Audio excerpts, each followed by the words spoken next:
Well, hello, friends. This is Sunday afternoon call. It's morning time in Europe, and here in Thailand, it's 4 o'clock in the afternoon. And today, we're going to cover several topics. And the first one that I would like to cover is generosity.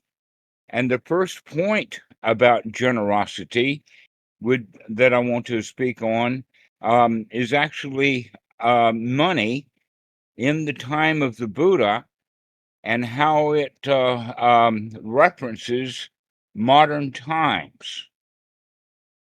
Now, in the time of the Buddha, money was not nearly what we have today. They did have bankers. In fact, one of the wealthiest, biggest bankers in Thailand, Anantapittika, was an ardent follower of the Buddha, but he was also a layman, and Buddha gave him advice on several things. Now, one point is that he had a great deal of generosity for the monks, and that it's said that he purchased a grove from Prince Jeta. Now, this grove, I looked it up just recently. I don't have this kind of memory. It's about 32 acres outside of Saranath, and that over the many, many years, it's grown to about 400 acres, and a lot of buildings were put up in the early days, and then they were destroyed about 1400 AD.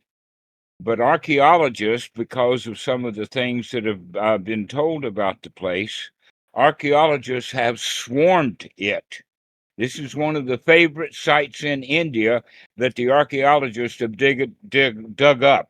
They've dug up it since about 1880, as soon as they found out about it, in fact. And the last archaeological digs were done at about 1970-79 period. And what they were looking for, surprisingly enough, was gold. Actually, they were looking for any kind of coinage, and they didn't find any coinage there. Now, the reason that I'm bringing this particular point up is twofold. One is that Anantapittika was quite generous to the Sangha, and that Prince Jeta charged a huge amount of money for this Jeta's Grove, the original 32 acres. Now, by the time about, let us say, 500 or 600 years later, this story that was actually a one-liner in the suttas about that he purchased this Jeta's Grove wound up in the commentaries that that the price that Jeta asked was that the place be laden, or let's say laid out, every kind of square inch was covered with a gold coin. Now, if you think about it, that's just a metaphor. And it's a metaphor for Anantapitika's generosity. But in reality, they did not use gold for coinage. They never have in India, not in the time of the Buddha and not 500 years later. No coinage was ever used except for occasionally a ceremonial coin or a commemorative, but that coinage was normally done on copper based. They didn't even use a lot of silver. So, in fact, if you had gold coins, like let us say a US $20 gold piece that they've minted for a few years, not much, it would take all the gold in the world to lay out that much gold. So obviously, it couldn't have been done in gold because there's just not that much gold. But the important thing is that the archaeologists couldn't find anything. They couldn't find any evidence of this. So obviously, the commentaries were, let us not say that they were wrong, let us say that they were using a metaphor.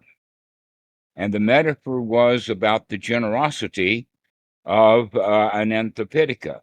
Now, another point is that in the Vinaya, and also in the precepts. There is the precept that's called Jata Rupa Rajata Pahukatatana Vairamani Sikabadam Samatiyami. How many of you have ever heard that precept?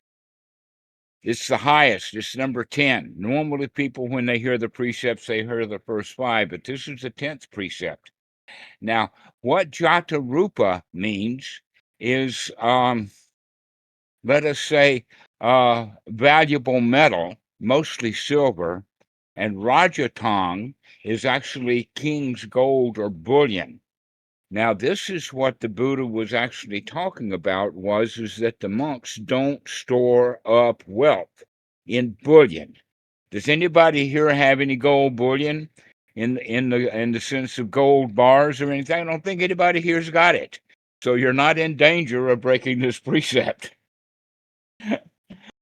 And it has to do with stored wealth. In fact, nowadays, stored wealth is not even stored in gold much. There's a few places that do it, but most wealth is stored in property. It's stored in stock and things like this.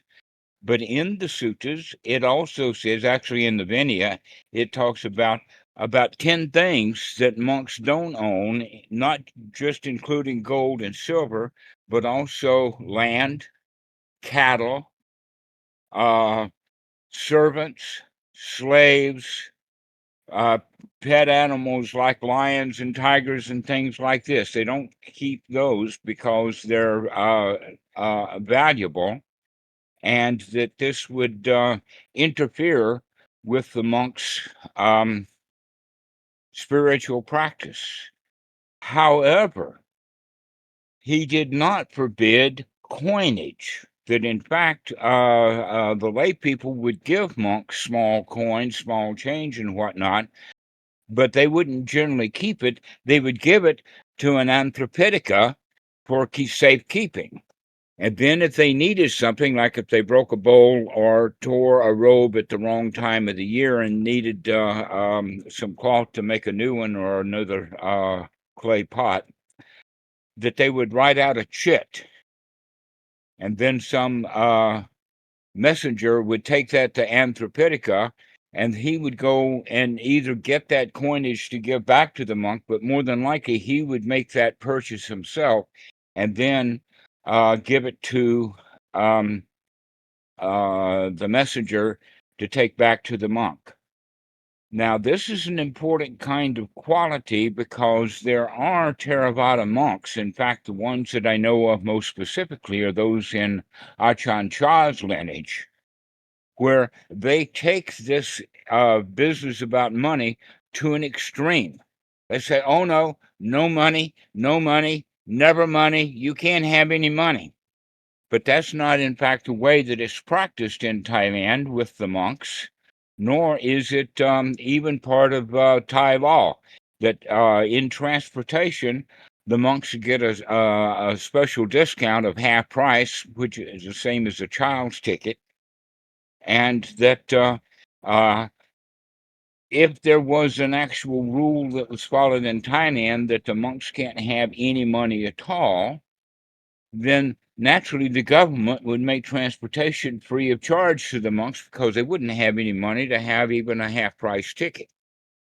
So the reason that I'm bringing this up is, as an aspect of generosity, you can give a little money to the monks, and it's supposedly and should be very well received. One story that I have was that when I was staying at Wat Chulapatan, someone put a little bag of a plastic bag that was laden down with small change, counted out to 47 baht. And one of my friends, senior monk, says, oh, I know what that's about. You see, there's a tradition in Thailand that on someone's birthday, when he becomes, say, 47 years old, then he will make 47 containers or little plastic bags full, and each one has 47 baht. So he'll give 47 baht to 47 different monks on his birthday. This is a tradition in Thailand, and so you can all understand that this idea of monks can't handle any money at all is not true.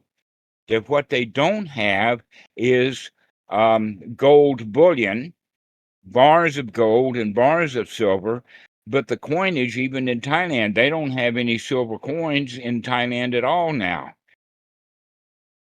Now, I can ask, in fact, I don't know if Sheep would know this, but Mikey, you played with enough Thai currency. You don't see any silver or gold coins, do you?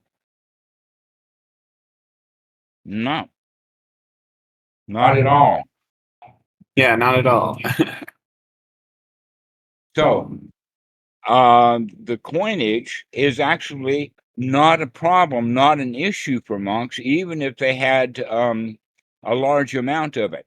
Now, there was a very senior monk who died. He was actually at Wat Tep, and this was a few years ago. It made the news because when they went into his room there at the city Wat, he had money stacked up on the walls, on all four walls, almost to the ceiling, and great big bags of coins on the floor. And that made the news. It made quite a controversy. But if you'll think about it, the monk actually received that money as donations from the folks, and almost all of uh, the currency, the paper money, was all 20 baht notes. Didn't have 1,000 baht notes there. There were none. Very few 100 baht notes. Almost all of those stacks of money was 20 baht notes, which is the smallest note that you can have. And those big bags of coinage, when you opened them up, they were still in the original small wrappers. Now, what that meant was that this monk had no use for that money. He lived the life of a good monk. But the controversy after he died was because it said that he was hoarding money. He wasn't hoarding it. He just had no place to put it, because all of the other monks at the temple were getting about the same amount of money on the same days. But we can use this as an introduction to generosity, that the Thai people are actually quite generous to the monks. Mostly they give out food. It depends upon the wealth of the community. Now, when I was at Wat Suan Mok and went on Vendabat, we got some pretty low-class food because Ajahn Po would guide the few of us always into the poorest section that was within walking distance. And this is why we would get half-eaten bananas and half-eaten small fish and other things like that.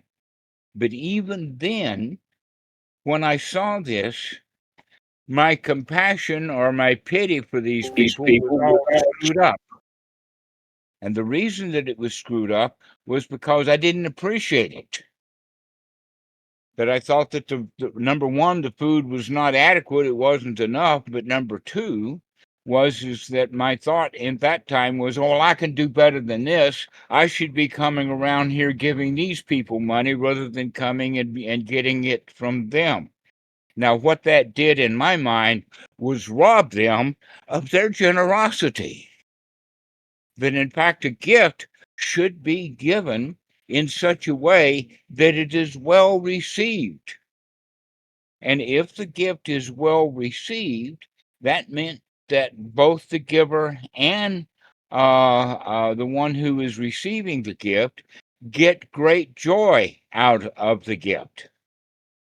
And so I learned that by talking to Ajahn Po, and I changed my attitude about it so that I could become quite grateful out on Pendabat, that these people would actually care enough about me to give me what food they had to offer, rather than just throwing it out and the hell with the monks, which would be more like the Western mentality. So the whole point of generosity has to do with, it has to be given thoughtfully. Give what the person wants or needs, but don't give them something that you think that they need because you see some defect in them, because it may not be adequately received. That in fact, when I was a monk in the U.S., I saw that quite a lot. That the monks were always there's a kind of a sneaky way to do it, because the monks on Bendabat generally don't say thank you to the people, because they're getting their benefit right then and there for the joy of giving. And so the monks don't thank people out on the Bendabat, but they do show it in the sense of recognition and joy. And I saw that very much in the United States, to where the lay people that would come to the Watts were very well received, and there was a lot of friendship there, and that the lay people actually supported the temple. They didn't support so much the monks, but they did support the temple, which actually housed the monks. But they were also generous to the monks also, giving small amounts of money. And true to form with this story that I told you about the man, the monk that was saving up money, I actually got more money from the lay people than I needed. I wound up having to put it in the bank. Now, speaking of banks, Ajahn Tanisaro makes a good point. He says using a credit card, or more in the time that he had said this, writing a check, a monk writing a check to the bank, is very similar to the monks in the time of the Buddha writing a check to hand to Anantapitaka. Now, you don't expect the banks nowadays to go shopping for you, but we can, in fact, have bank accounts so that we can uh, get what small needs we need. But the lay people are generally so generous that we don't need all of the money that they give. But we still don't show them that attitude. What we do instead is receive the money graciously. So that was part of the monks training, and if I could pass that on to you guys about the quality of generosity. And the quality of generosity is that we give people things that they can use and receive. Now, one of the students just recently said that his culture was such that you're not supposed to accept gifts, and that if if the granny gave you $20, you're supposed to say no until she insists. Actually, she'll insist 4, 5, 6 times for you to take the money, and finally you take the money. When you do take it, that makes Granny happy. Why do you have to put her through trying to shove the money on you when you could make her happy the first time that she gives it? So when somebody gives you a gift, whether you like it or not, be gracious, be thankful that you've gotten the donation from your friends or parents, maybe birthdays or holidays, when gift giving is done, or if they just give you something right out of their spare of the moment. But the answer is always to be thankful. So thanksgiving, thankfulness, and generosity always go hand in hand.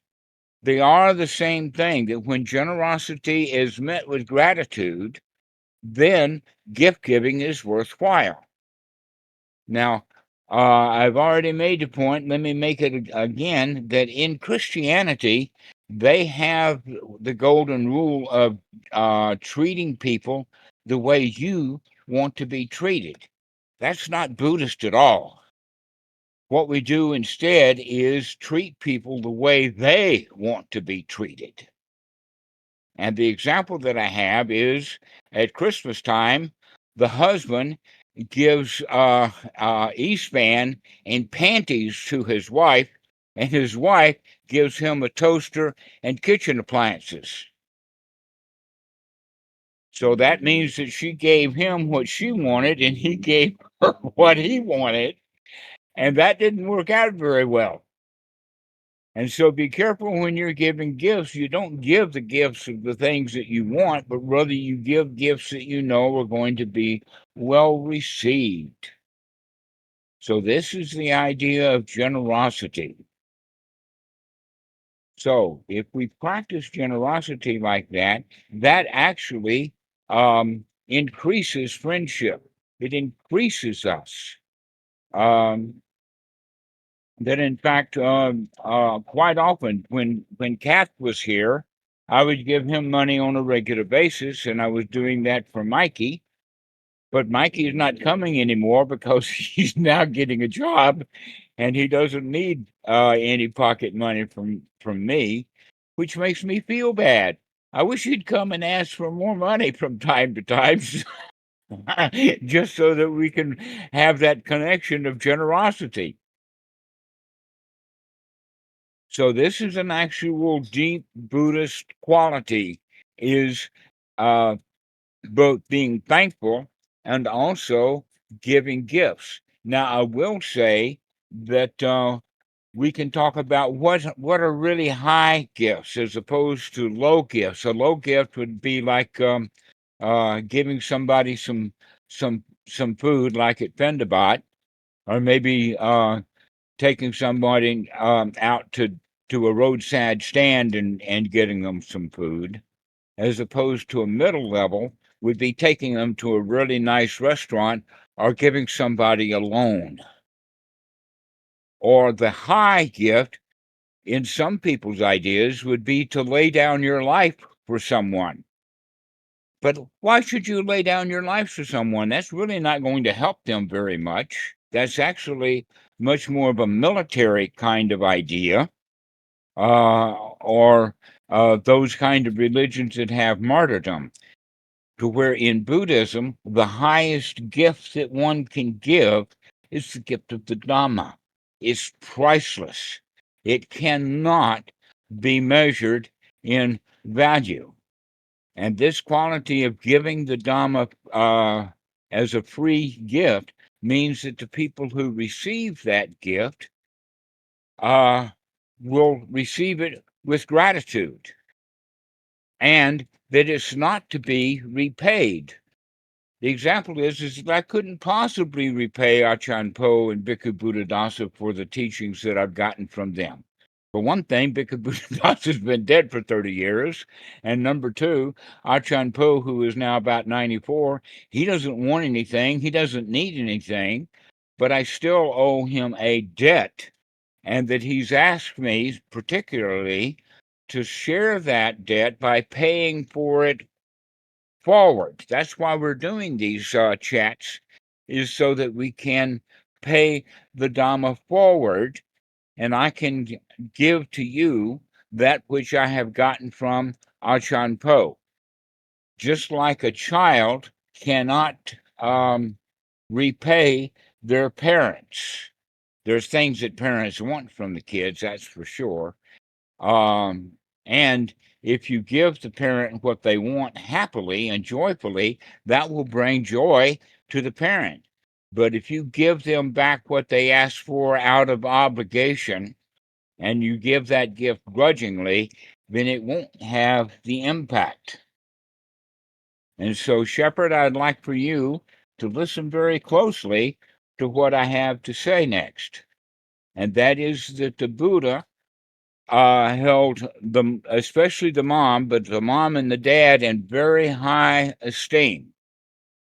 He said that you cannot repay your parents. You just can't do it. He said, even if you carried your mom and your dad on your shoulders around for many, many years, you still could not repay them for the gift of life that they gave you. But what we have in our culture is the idea of paying it forward, that you can, in fact, pay the debt to your parents by treating your children well. So we have that idea then with the Dhamma, that you've received the Dhamma. Many of you have received the Dhamma quite well, and that means that you now are beginning to have an obligation to share that Dhamma. So all we need is the zeal and the gratefulness, and also having enough Dhamma that it's excess, so that you can go and share the Dhamma with others. This is how the teaching of the Buddha is transmitted, is through generosity and gratefulness. But what I would recommend for you, sheep, is to start having some gratitude for your parents, to start treating them well. I know that you don't get what you want from them all the time, but part of the situation with that is that they're not getting back from you what they want. And so it's an attitude change to begin to change, so that you feel grateful and feel gratitude towards your parents, and you'll feel better, because if you give them what they're wanting, then they'll be happy and you'll be happy. You'll be happy as a giver, and they'll be happy as a receiver. And I would recommend this to all young people.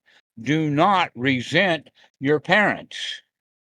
Even if your parents are dead, in memory, do not resent them, but rather be grateful to them, to be glad that they gave you life.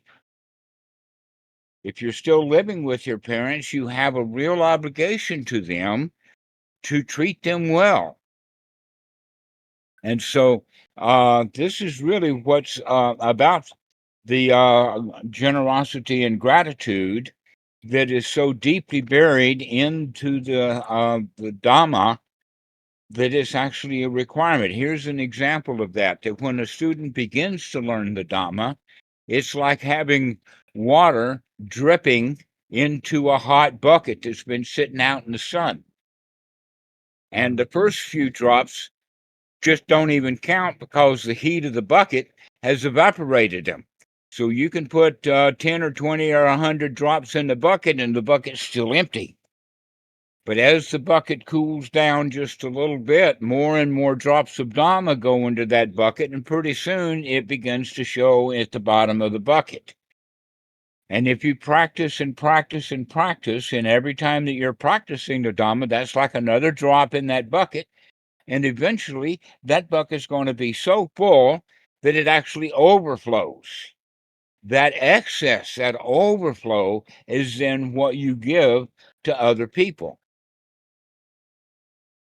So this is the way that one would be teaching the Dhamma, is because they've got enough of it that it overflows, which is completely different than Western Buddhism.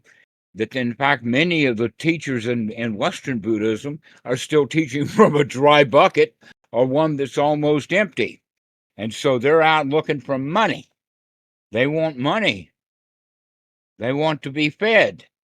They're not actually in the tradition that the Buddha set up. But in fact, in the time of the Buddha, there were two kinds of people that would come to him.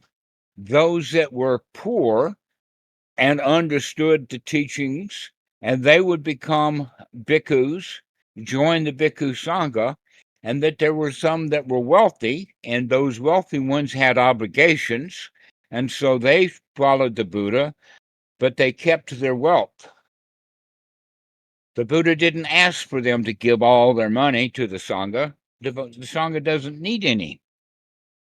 So that's completely different than you have with the televangelist in Christianity, who wants an airplane or something, wants a great big temple, wants more and more and more, because their Dhamma bucket is actually quite empty.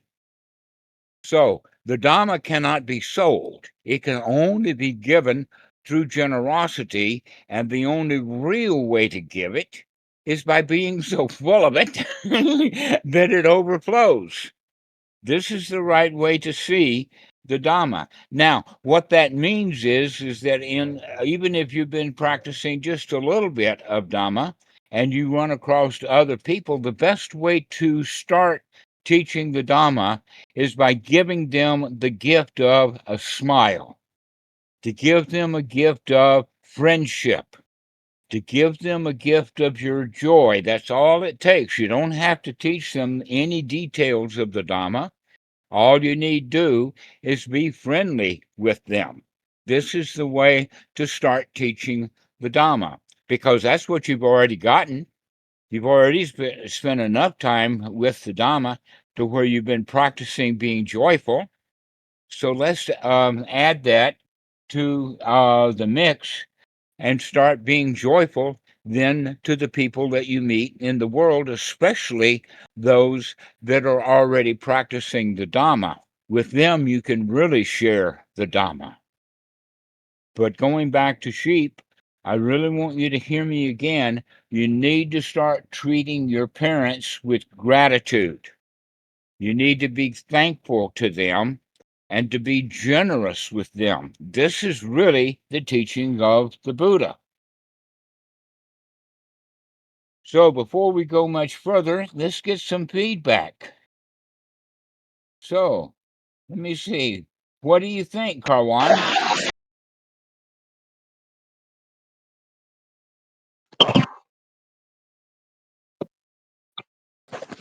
Dhammarato, not much to say, but yeah, very good. And I really like what you said with the bucket, especially the few first drops. The first few drops, then it feels like the Dhamma is not working, because I had that the first few weeks, of listening to you. I remember, like, okay, what is he talking about, and those were the first few drops, and now slowly I see some water in my bucket. Yeah, it's not yet Excellent. overflowing. It's not yet overflowing, but it will get there. Yeah, thank you. Very good. You keep practicing. How about Mr. Ben? You got quite a bucket there.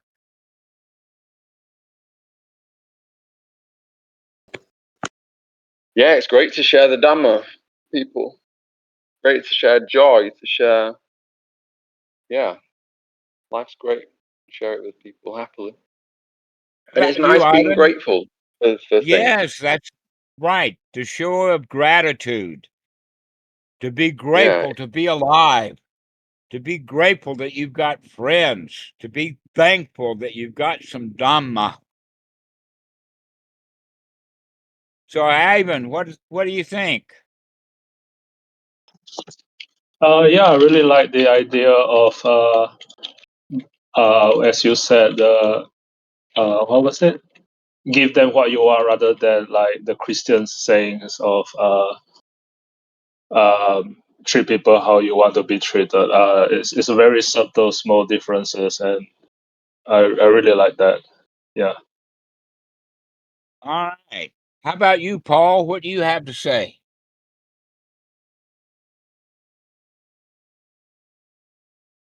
It's quite grateful for the Dharma. So it's a life changing and a very good way to live. And also quite grateful for the Sangha.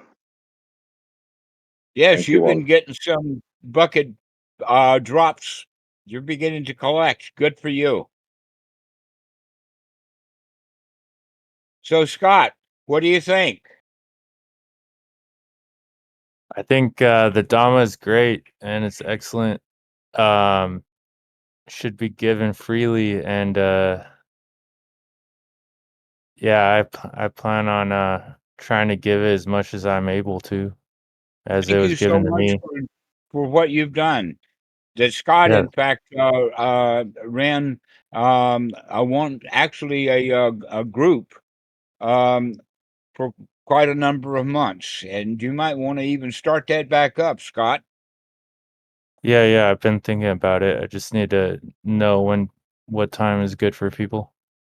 All right. Well, you can Yeah. take a survey. You can talk to Mr. Ben because he's doing that too. And I highly recommend that the people on our Discord group have extra talks with each other to share the Dhamma with each other. This actually, the more you think about the Dhamma, in fact, the Dhamma is quite wholesome. If you're actually talking about the Dhamma and sharing the Dhamma with others, that's very good meditation. That's better than sitting in the corner in some deep, deep state that people are trying to get into.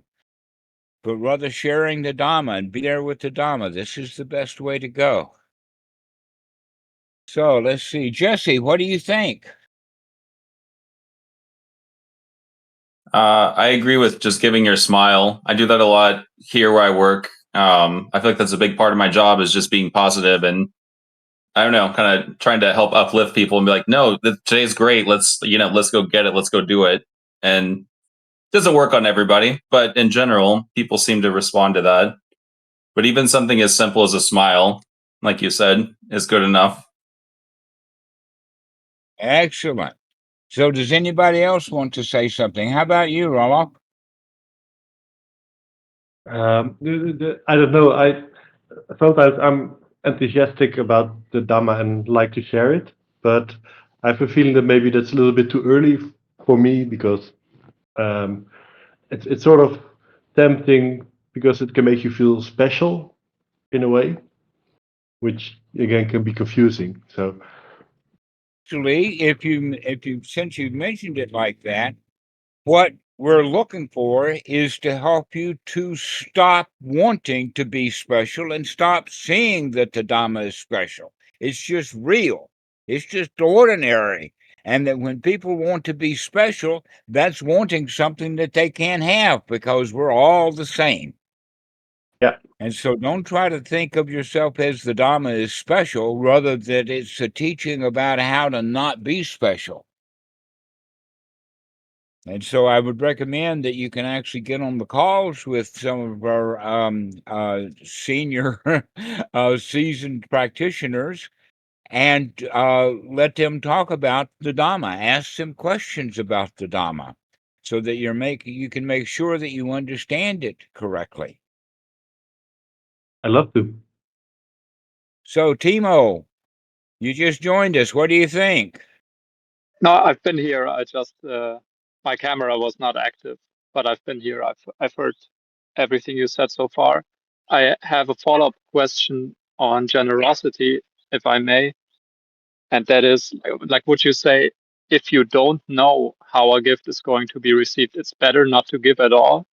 Because I was always under the impression that it's pretty much the opposite. You should give, like, no matter how you think it's going to be received, like within a certain, within Well, a in certain certain amount of, contexts, we would know yeah. that, but in certain contexts, you wouldn't.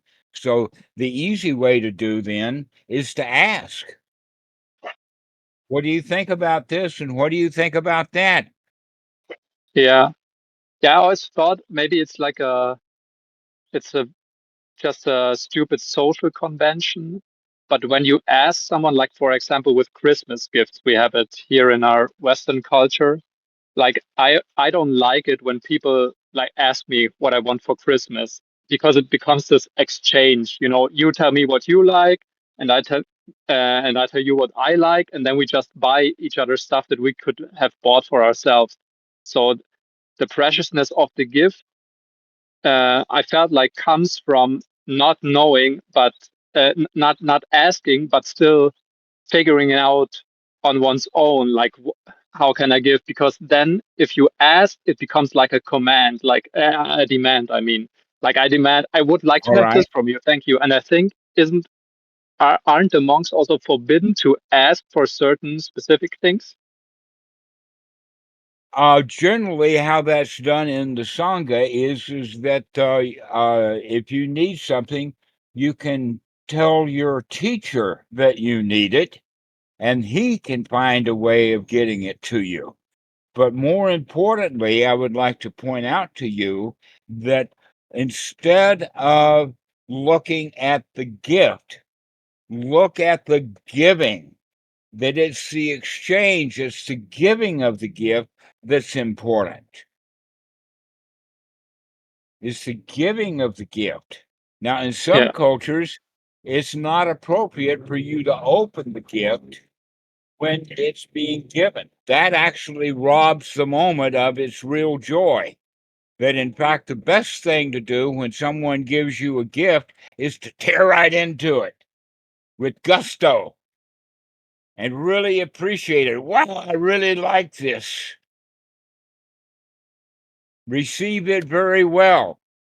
So if somebody gives you a gift, you don't say, oh, well, we'll put it under the tree and open it on Christmas because you won't be here. You'll be someplace else on Christmas. That actually destroys the giving of gifts. So remember that it's not the gift. It's the exchange of the giving that we're talking about. That's where the joy comes from, is the joy of giving, not the joy of some piece of merchandise that's sitting someplace yet unopened. Does that make sense for you then? Yeah, totally. That's exactly the reason why I thought it doesn't matter like how the gift as the thing is going to be received, because it's important that that you give. So you shouldn't be attached to, oh no, maybe he or she doesn't like this particular thing they have for him or her. Yeah, it makes total All right. sense. So the people that you give gifts to, one of the gifts that you give them is how to receive a gift when you get one from them, so that you receive their gifts with great joy, gratitude. You like it. Thank you very much. And maybe they'll start receiving your gifts with the same thing. And now you've got two opportunities for great joy, one when you give and one when you receive. So I like always that. think of the gift giving is the issue, not the gift itself. Then, in fact, you can get a great deal of joy from something simple. Then you can receive something of enormous value with a bad attitude, and it means nothing. Yeah. So be very mindful when you're giving gifts. Giving gifts of your friendship, being actually just the gift of being appreciative of someone, just to thank you itself is quite a gift in some cases. All right. So, does anybody else have anything to say about generosity before we wander into another topic? Yeah, I have it. Uh, when you say about generosity, I understand now why you told me to be friendly to my parents, because that way it's about being thankful for them, like grateful for them, instead of resentment.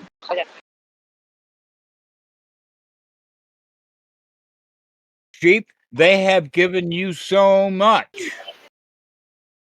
Just how fat you are is an indication of how generous they have been to you.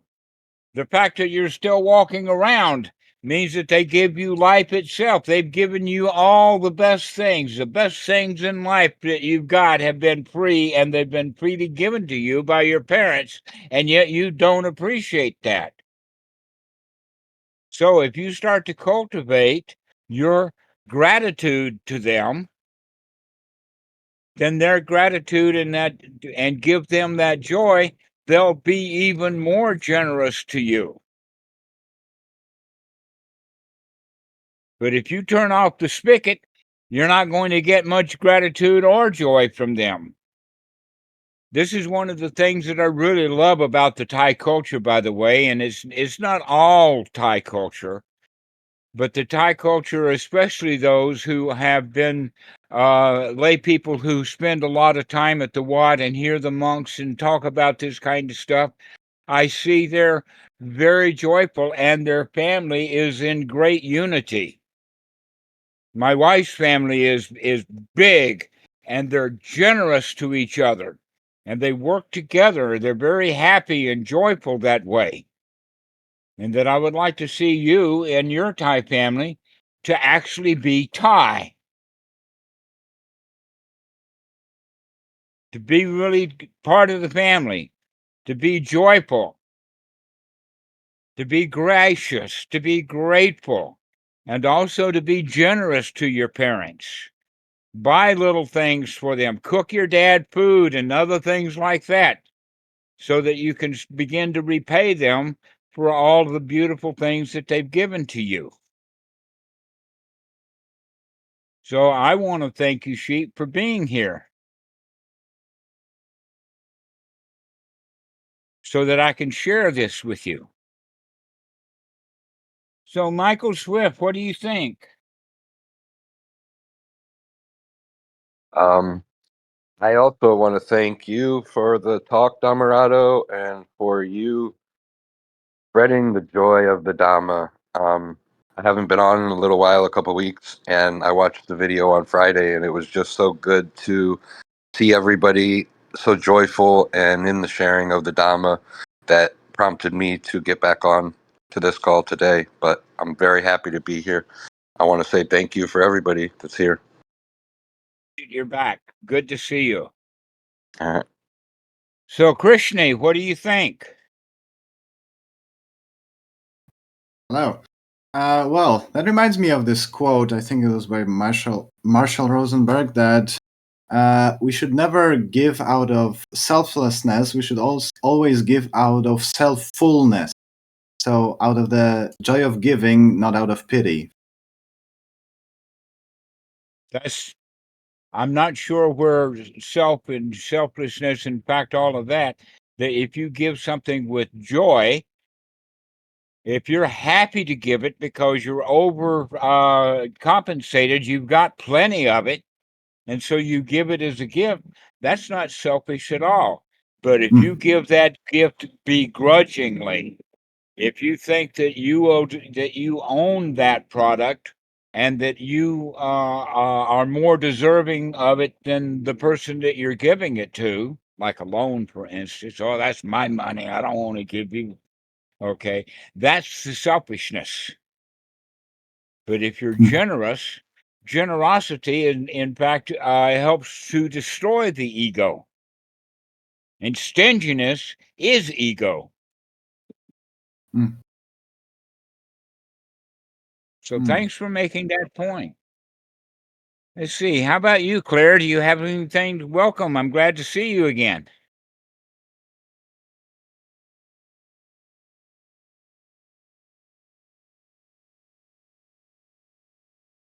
I saw your microphone go off and then on and then off again.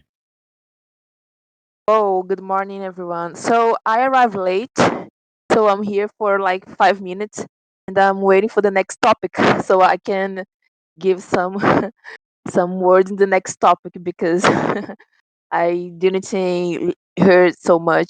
But thank you for the words about. I agree about generosity. I agree with everything that you said. So if anybody has anything else to say, let's do it now. Otherwise, I want to move on to the next topic for Deidre.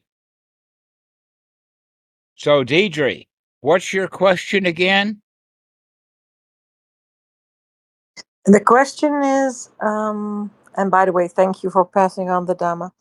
The question is, You're quite welcome. I'm overjoyed that you're grateful. yes. So we're both really enjoying the generosity. Now the question is, did the Buddha, or is there anything in the teachings of the Buddha Dhamma that about walking the same pattern over and over again? And because I recognize now that I'm having these thought patterns over and over and again, and then I'm saying, okay, no, I'm just right here, right now. It's not now, and trying to apply the Dhamma to it, but then it sneaks up on me again, and then there it is again, and the same thought pattern, the same paths in my head, in my brain, over and over again. So, did the Buddha say anything about that, breaking those, well, not very healthy habits? I would go so far as to say that he harped on it over and over and over and over again. There's a number of words in Pali that actually point to that. One of them is the word sankhara, which is our built up pattern of doing the same shit over and over and over and over again. There's also, you probably heard the word samsara, which means the wheel. It keeps turning over and over and over and over again. In fact, every time it goes around, we kick it so that it'll go around again. That if you have a habit pattern, by doing that habit again, means that you give it more strength to go around again. And then you kick it and do it again, and that gives it the energy to go around again. And if you're doing that for your whole life, that means that you've got quite a cycle running, high speed cycles, so that you have that thought over and over and over and over again. Now, one of the things that I have said about that is that you, in fact, have been giving yourself unwholesome thoughts. You've been talking yourself into feeling bad, and you've been talking and talking and talking yourself into feeling bad, and you feel bad and you feel bad, and you talk yourself into it over and over and over again. Now is the time to start to practice correctly by stopping that and start talking yourself into feeling good. Now, one of the ways that the Buddha used to talk yourself into feeling good is by saying, aha, I see that bad thought. Aha. In fact, he used the word Mara. Aha, I see you, Mara. Aha, I see that. And so we see that, and then we can do something about it happily. Be happy that you can catch that cycle. Be happy that you can see those thoughts. Because you are unhappy that you see them, then you don't want to see them. You won't look so closely anymore. So be happy that you can see that pattern keep recurring over and over and over again, so that when you do see it come up, you can say, I got you. I got you that time. Now, there's many suttas about this where the Buddha actually uses this phrase. I've got several examples. One of them was that he was laying in bed, and Mara came with the thought, oh, why don't you get up and go do something? And the Buddha says, aha, I see you, Mara, and I'm going to just sit here and lay here and rest and not do anything right now. Thank you very much. And out Mara goes. Now, a lot of Westerners have the idea that Arahat, Enlightenment, Buddha, and all of that means that you don't have ever any more unwholesome thoughts. But these suttas, another one example is that he was walking, and the Mara came and says, oh, you're going to be late. Why don't you start walking faster? And the answer to that, he says, aha, I see you, Mara, and I'll get there when I get there. So do not be hard on yourself when you see your patterns come up. That if you are, in fact, hard on yourself when you see the patterns come up, that means you don't want to see them anymore. So what we do instead would be to be happy that you can see those defilements. Aha, I see you. Aha, now I can do something about it. Aha, I see you, Mara. In fact, is doing something about it right then and there. Because most people are going to be saying, like walking down the street, oh, yeah, I better hurry up. Yeah, I might be late. Oh, I'm taking my time, and that's not a good thing to do. That's the ordinary mind. In fact, that's talking yourself into feeling bad again. But if you can talk yourself into feeling good because you're seeing Mara come up and say, you ought to be doing this differently than you're doing. Aha, I see you. And you can do that with great joy. That's already making a change. And when you answer it that way, those unwholesome thoughts will not remain. They'll skitter on off. That Is actually this aha? Are you interrupts. that parent. Somebody said something? Yeah, it's me. Is this aha an insight? What people call insight? All right. Okay. In fact, It is. that would be a sure. You see it. Insight. I see that. I couldn't think of anything else to call it, in fact, other than seeing it. Okay, thank you. Yeah, that's what it is. Now, in Western Buddhism, they have the idea that insights are great, big, heavy things. And when you have insight, then you'll never have that problem again. Oh, no, we need maybe 100,000 insights to see it over and over again. And every time you see it, you say, aha, I see that again. Aha, I see it again. And every time that's a new opportunity to feel joy, to feel happiness. So this is the way to see insights, as being able to see it because you're already calm enough to be able to see what the mind is doing, even though it's agitated. So we need to I be see. both. We need to be settled down just enough so that when this crap comes up, we can see the crap as crap, congratulate ourselves for seeing the crap, and by doing so, you've already started to change it. So this is the actual teaching of the Buddha. A lot of people have the idea that we have to change, we have to do something in deep meditation.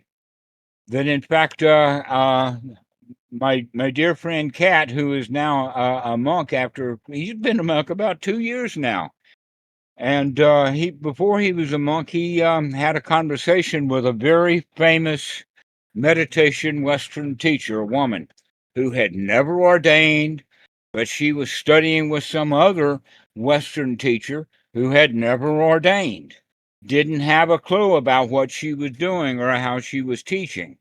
So, what she said to Kat was, I see these defilements, and that means that I need to go and sit in deep meditation. And if I see these things in some deep meditation, I'll have some great big insight, and then these defilements will fall away.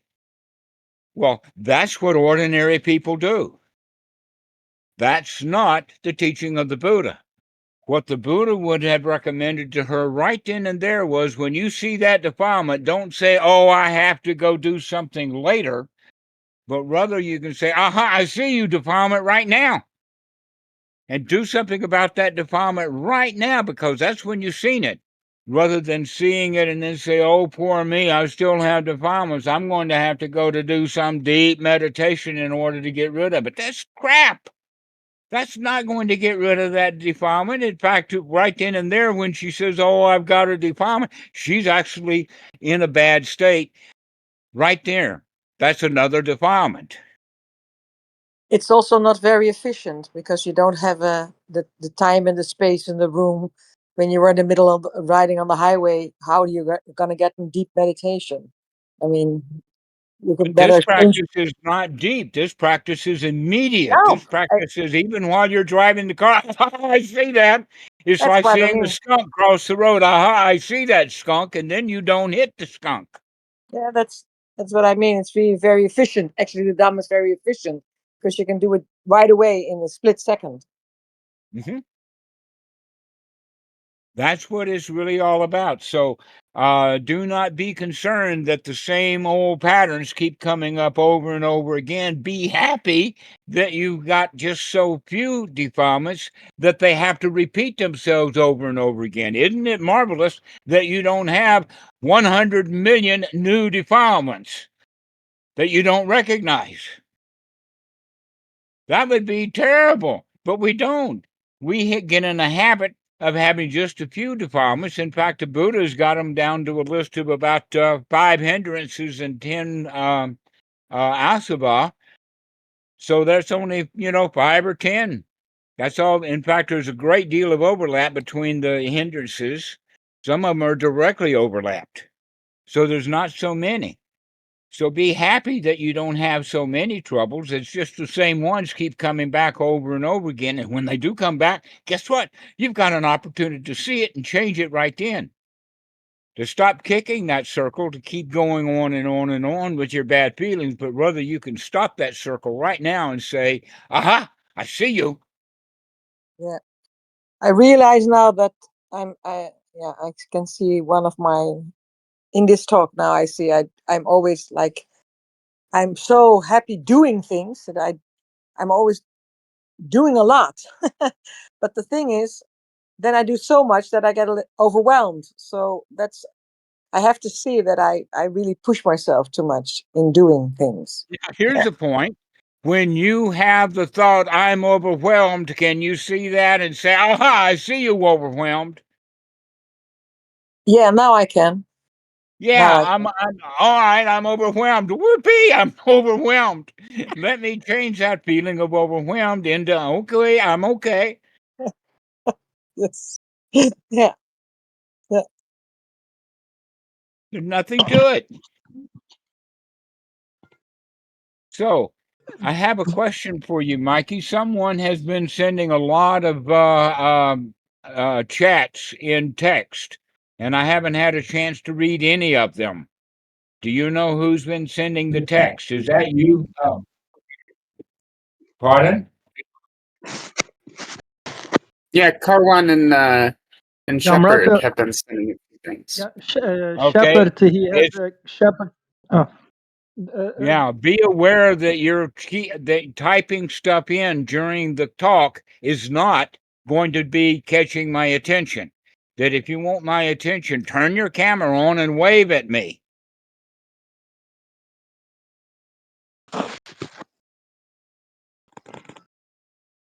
So, That is Carwan, actually turn your Shepherd. camera on and wave at me when you want me. Well, me, I don't have question, but Shepherd, he had a question, and he asked me if I want to ask you, basically, because he cannot talk. Who is typing that they're in their car? Who's typing that? Sheep, Shepherd. Okay, so you're Yeah. in your car. Why don't you stop your car? Just stop, and then you can talk. The question is And in about. fact, if you're driving the car, that's not a good idea because either you're not listening closely to what's being said in the talk, or worse still, you're not paying attention to the road. Which is more dangerous, to miss the Dhamma or to hit something on the road? So I highly recommend people don't drive when they're on the call, not just with me, but with anybody. Do one thing at a time. So, Shepherd, what is your question? Or better still, go park your car and then ask your question. Yeah, I'm not driving. My question is, I want how do I practice Buddha Dhamma on decision? I just have a bad decision right now. I can't catch a word of what you're saying. Mikey, can you help me out with what he's saying? I'm not sure. It sounded something like, how do we make decisions? Something like this. Not sure. No, right now I Dhammarato is wish you'd about make the decision to stop your car. Dhammarato is about planning. He has some difficulties with making plans, and he has confusion about making plans. So basically, can you say something about how to make planning? Yes, don't make plans. The only plan that you need to make is planning on what's going to happen in the next tenth of a second. The next second is all you have to do is to plan, and your plan is to feel good, to feel, wow, this is great. If you start practicing in this moment, everything is going to wind up just fine. You don't need to make a plan. Doing, in fact, is almost always different than a plan. How many of you have made a plan and then go to do it and you wind up with 10,000 little things to do that you didn't even put in your plan? Your plan didn't go anywhere near the way that you wanted it to go. Plans don't work. In fact, the joke is with God, the Christians say that God's got a plan. Haven't many have heard of that? God's got a plan. You know why God's got a plan? Because what he planned on last time didn't work out, so he's got to have a new plan. Don't have a plan. The better thing to do is to see what you're doing right now.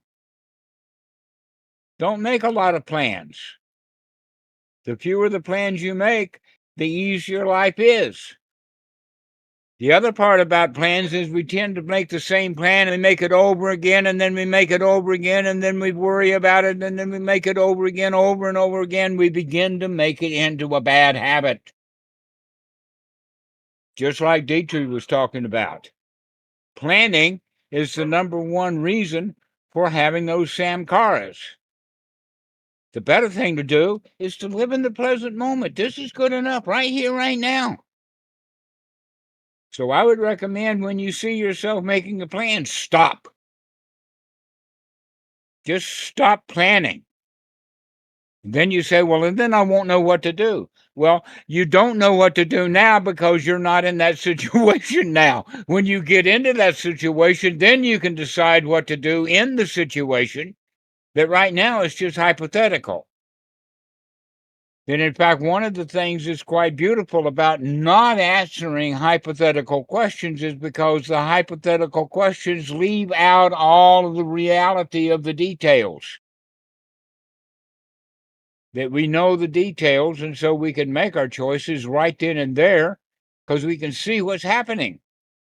But while we're planning and mulling over and trying to figure out what to do, we don't have any details at all. So we just plan and plan and plan. Shepherd, stop planning. When you see that plan come up, aha, I see you, Mr. Plan. And then you can say, never mind, I'll just be happy right now. That's the time for the plan. The plan is right now to be happy. The plan is just to forget about plans and just say, oh, everything is okay right now. And then when it's time to decide what to do, guess what? You can do so happily. This is the teaching of the Buddha, is to see that, for one thing, planning is dukkha. And so stop it. So, Ivan, do you have anything to say about planning?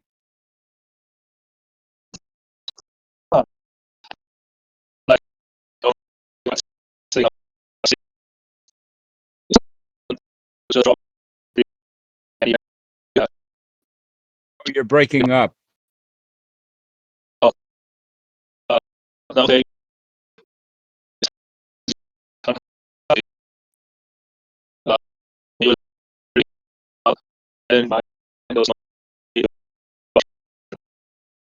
Ivan, you may need to leave and rejoin. We can't quite make out what you're saying.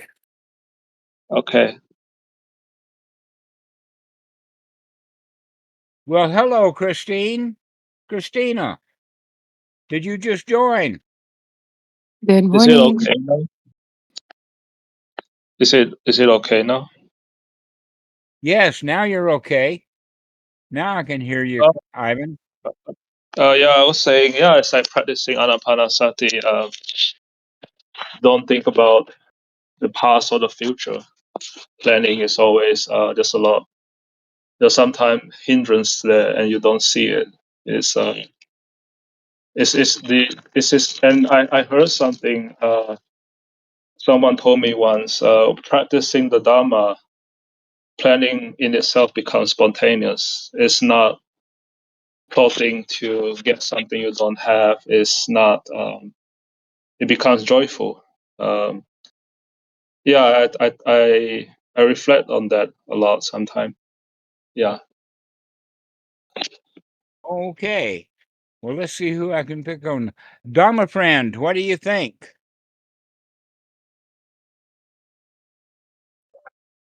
I can say anything about this.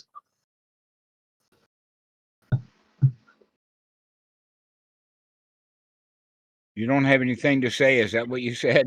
Yes. All right. Jesse, what do you think? I've made the same plan 4 or 5 times for a specific thing, and it always fails. So I like your advice. Just stop planning it. Yes. Jonas, what do you have to say? Yeah, I agree. It seems like plans always have the potential to go wrong. And from my own experience, whenever I have no plans, sometimes things turn out quite well and get quite happy results without much planning. Yes, life goes on without a plan quite well. In fact, we're much better off being in the moment rather than wasting this moment by making a plan for the future that doesn't work out. And so you got to make another plan. I guess that's the real problem with the Christian God, is that he's too involved with making plans. So, Mr. Bean. Dhammarato, Yes. Dhammarato, is it also not, especially for younger people? I mean, Sheep is very young. I think he's in his 20s. Is it not also good to make some plans, especially when you are young? Let's say to make a plan to I want to study, or maybe I want to start a new job or a new business, or you know. That's enough of a plan right then and there. Stop. Okay? I'm not saying do not ever have a plan. Remember, the teaching of the Buddha is a middle path. And planning is almost always overdone. And when it's overdone, we have other words for it called worry, restlessness, wanting something you don't have, etc., like that. That's what plans are. Plans are getting stuff you don't have generally. So the Buddha would say, not to make no plans, but rather make sure that you're planning, which we can actually use the word intention. To have clear intentions, but a plan, that's something that you spend a lot of time on making stuff up. And a real clear example of that, and I don't know if you've done much construction, engineers tend to be those engineers here. Let's talk about architectural drawings. Generally, the architectural drawings for a simple house, there's not too much trouble. But when you're doing a bridge or a high rise or some new piece of a fancy house or artwork or a mansion or any of that kind of stuff that have the architectural drawings, guess what? The house that's finally finished never went directly and 100% with the architectural drawings. The builders will say to the architect, we can't do that. We got to do something real. We can't just do what you imagined. So if professional architects can't make a drawing plan and then have it followed, what good does Sheep have making his plans over and over and over again? Don't make detailed plans. Just have an intention. And the intention is, okay, I'm going to go to school next semester, fine. Or if the intention is I'm going to study calculus now, don't have the intention to study calculus right now and have fun at it. And so this is the problem with plans is that number one, we spend too much time planning, and number two, things don't go to plan. So it's better to spend our moments in joy. Wow, I'm glad I don't have to make any plans right now. What a relief. Can you say that, Sheep? Can you say actually right now, well, I'm glad I don't have to make any plans right now? Wow, what a relief it is. No plans right now. I can just enjoy right now, this moment. So, Roloff, do you have something to say? I sometimes find it useful to make a distinction between the act of making a plan, which can be helpful, and the mindset to be attached to the plan or not, because usually indeed plans never work out, but still it can be useful exercise to make a plan in order to later deviate from that. But making a plan is, how about the difference between making a plan and making it over and making it over again and making it over again and dwelling on that plan? That gets you back into that samsara again. That's what I'm warning against. I'm not warning against and saying never make a plan. I'm saying when you make a plan that you can do quickly. Like maybe you can make a plan for what happens on Tuesday, but don't make a plan about what happens next year. You don't see that far in the future. Yeah, I think we say the same. It's the dwelling on the plan that's the problem. The dwelling on the plan is the problem, precisely. Yeah. Ruminating, worrying about it, thinking about it over and over again, and not doing it. Yeah, and that's exactly that's why I ask.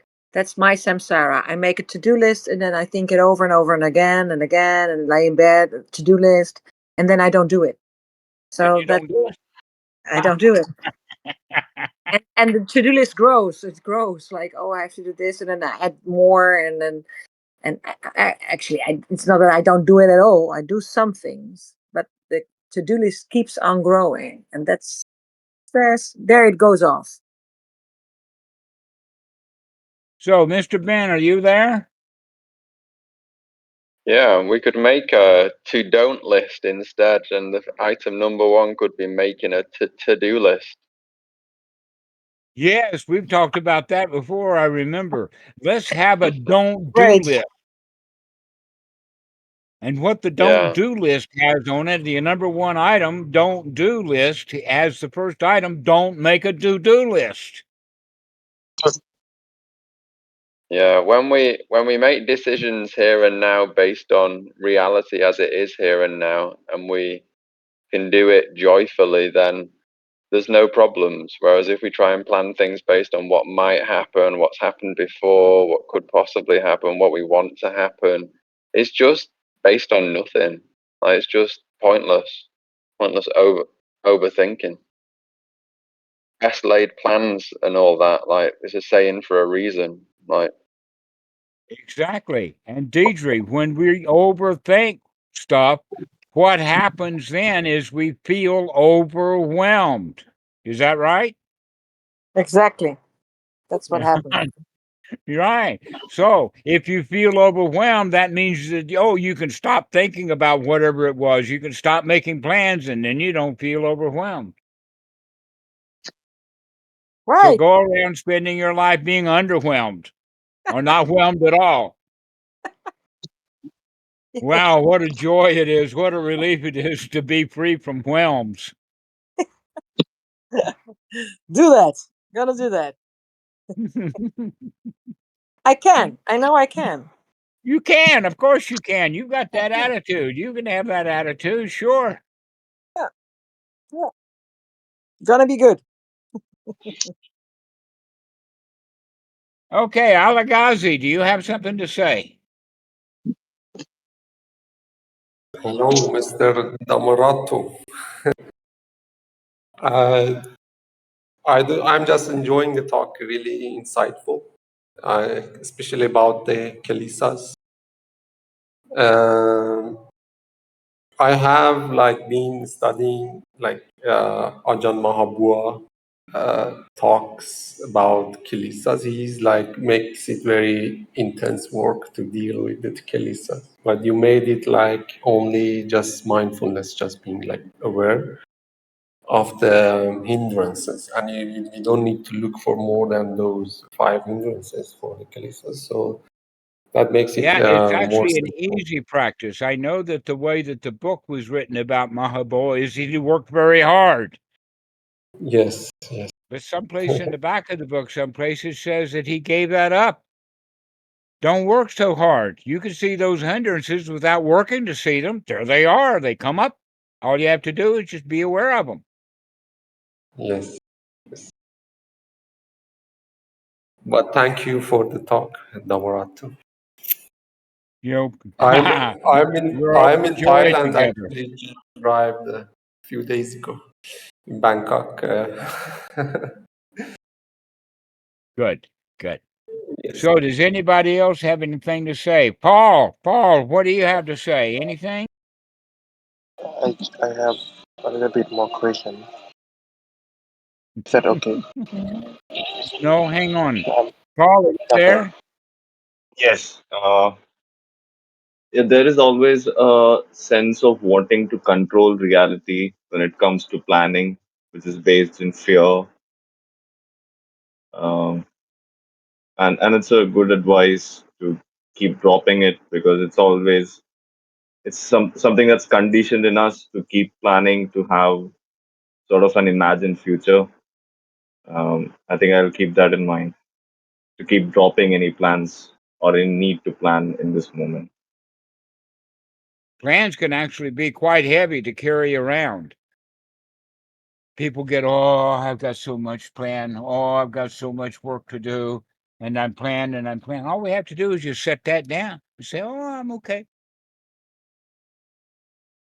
You can't do everything on your plan right now anyway. And now is the only time that we've got.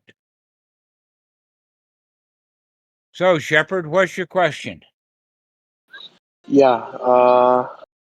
You like it's not about planning. It's more about decision. Like a lot of people telling me to do this, like to go to Chulalongkorn or keep on continue study in Taiwan, and it's just Yeah. so many decisions. And I yeah, know. And here's the reason why you get so much advice from so many people is because you spend all your time being confused and not knowing what to do and making a bunch of plans. If you would stop all of that and just sit and be happy right now, you'd be fulfilling the teaching of the Buddha. So be sure to be able to catch all of those doubts and all of those plans, and everybody's telling me to do this, that, and the other thing. Right now, though, I don't have to do anything. Right now, you can just be happy. So don't have to then worry will about I? all of these things people say for you to do. In fact, stop asking. Stop asking all of those people for all of that advice, because all that'll do is just get you more confused. I got a little story. Sure. Let me tell you the story. This is actually a story out of Nasra Mudin from India. Nasruddin had to sell a donkey.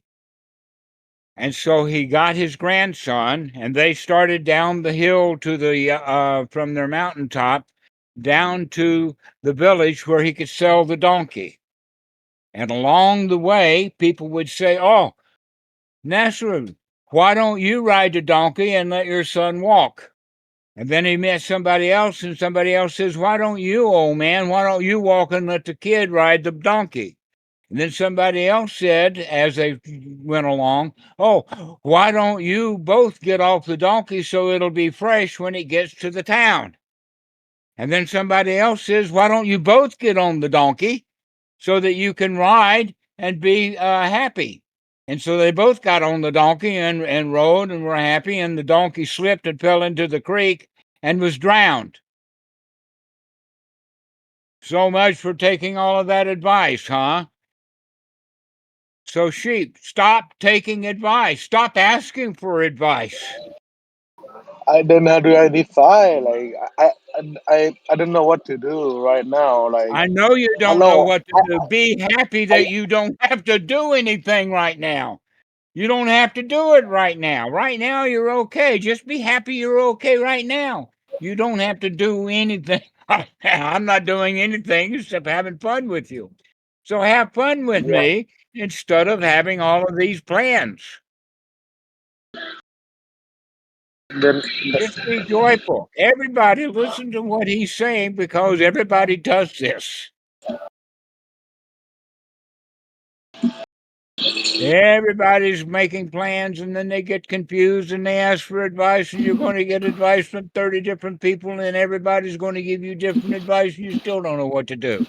Except now you've got a plan that's full of all kinds of stuff you don't need to do. Hmm. Yeah. Better just to sit and be happy. And when the opportunity Actually, comes, you'll know what to do. well, It doesn't sound like okay. you've got a choice between lots of things, just two different unis, either Chulalongkorn or the Taiwan one. So you can never know what's going to happen if you go to one, if you go to the other. It's just pick one and go, and that's life. Like, you can never know what would have happened if you went to the other one. So it's not that big a serious decision. You'll be fine whichever one you choose. You'll be If you fine choose if to you be can fine. practice being happy now. Yeah. Mm-hmm. Yeah, choose to be happy right now. Choose to be fine, okay, right now. Don't say, oh, I've got to make the right choice in order to be happy, because you'll probably wind up making the choice wrong, screw it up, and be unhappy again, full of doubt, making a new plan. How many years are you going to keep doing that before you decide just to be happy right now? That is the only right choice to make. The only choice that needs making, to be happy right now. All the other choices are unimportant. Just be happy right now. If Thank you, Don't Ben. Thank you worry. very much. Be That is happy. great. Don't worry, be happy. Don't Don't worry, worry. be happy. Be happy. if you need to decide on it, it's like. But yeah, I can see that too much planning, too much like, oh, I don't know what I gonna decide, so I keep asking people for advice, and then now I have all the advice, and now I still have to decide, and yeah, it just keep getting worse by doing that. I understand that. But if you Advice don't in know that. what to do, don't plan on doing it. Instead, spend your moment right now being happy that you don't have to make a plan right now. You don't know. Isn't that marvelous? You don't know. You don't care. Everything is all right. Everything is fine. Not a worry in the world. Spring comes and the grass grows all by itself. Don't have to do nothing at all. All right, so let's go ahead and finish this off. Mikey, Planning is desire. time for you to come in. Let's land this plane. Planning is desire. Yeah, happily. So thank you, friends, for being here today. It's been a really splendid call. Now we can plan to just take it easy. Here's a good enough plan for you. Enjoy this breath. And enjoy making friends here on the Discord. Glad to see so many people on this call today. And yeah, as Dhammarato was saying earlier, go ahead and hang out here more often. In fact, if some of you want to stick around and keep hanging out and chat Dhamma with one another, that's just fine. And we've really been enjoying watching people share the Dhamma with one another here and make noble friends. So yeah, if you're watching this on YouTube, check the YouTube description and you can join the Dhamma Friends Discord to be a part of these conversations. And you can also subscribe to us on Apple Podcasts and Amazon or whatever your favorite podcasting service is. So yeah, thank you very much, friends. Because we've got the AI that takes care of the stripping the video. We've got in fact, Podbean just said congratulations for 50,000 downloads. Wow. And YouTube just congratulated for 100,000 hours of watching videos. That's amazing. Got a lot of friends. Thank you all for being my friend. Thank you, Dhammarato. All right. See you Thank later. you. Thanks, Bye Dhammarato. bye. Thank you. Bye. Good to see Thank you. everybody. Bye-bye. Bye-bye.